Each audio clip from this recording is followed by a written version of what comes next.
السلام علیکم ورحمت الله وبرکاته. دوستانو، امید لرم چې ټول به ښه یئ او خوشحاله به یئ او الله تعالی دې تاسو همیشه خوشحاله ساتي.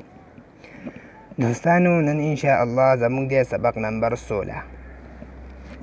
سبق نمبر 16 چې دی هغه دی نن الفی مده.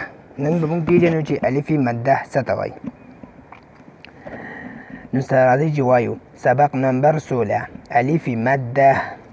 هر کله چې الف په خپله خالی وي، اوس هر کله چې الف څه شی چې یو حرف سره الف راغلی هغه په خپله صحیح خالی او ښي طرف ته ګاونډي حرف باندې زبر وي.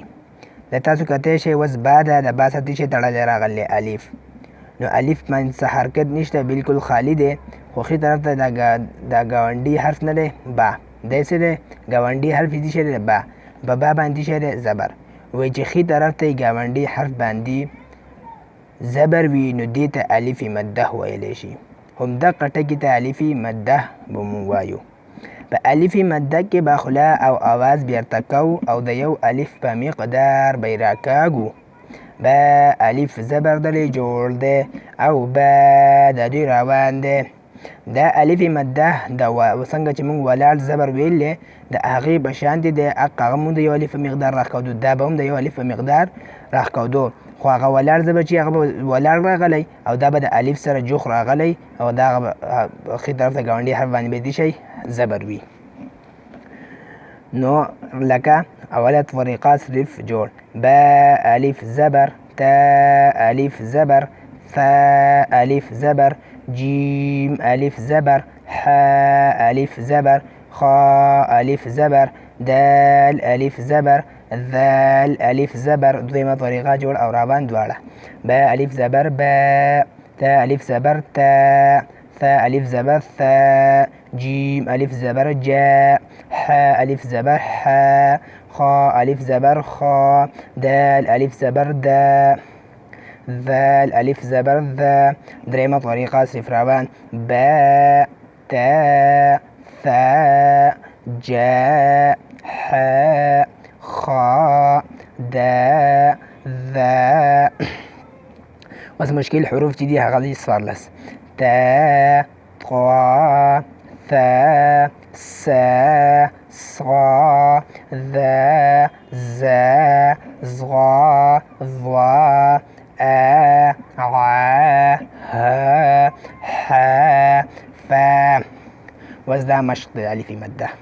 اوله طریقه صرف جوړ: یا پیش قاف الف زبر، لام پیش شین الف زبر، ها زر دال دو پیش، عین الف زبر، با زر دال دو پیش، قا زبر عین الف زبر، میم دو زر، نون الف زبر، صاد زر را دو پیش. دویمه طریقه جوړ او روان دواړه.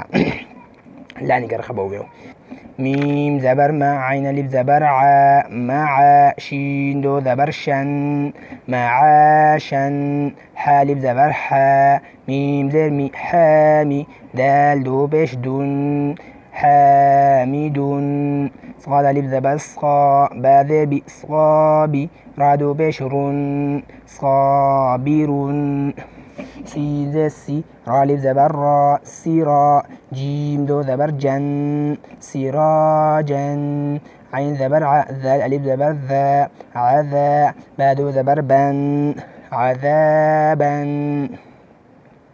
دریمه طریقه صرف روان: یقال شاهد، عابد، طعام، ناصر، معاشا، حامد، صابر، سراجا، عذابا، أزواجا، أشتاتا، أعمالا، جبارا، دیارا. دا اوس دوستانو سبق نمبر 16 الفی مده. او زما امید دی چې تاسو به پې پوهه شوی. نو ویډیو خپلو دوستانو سره ضرور شیر کړئ چې هغوی دې هم فایده واخلي. ماله راکړئ اجازت. والسلام.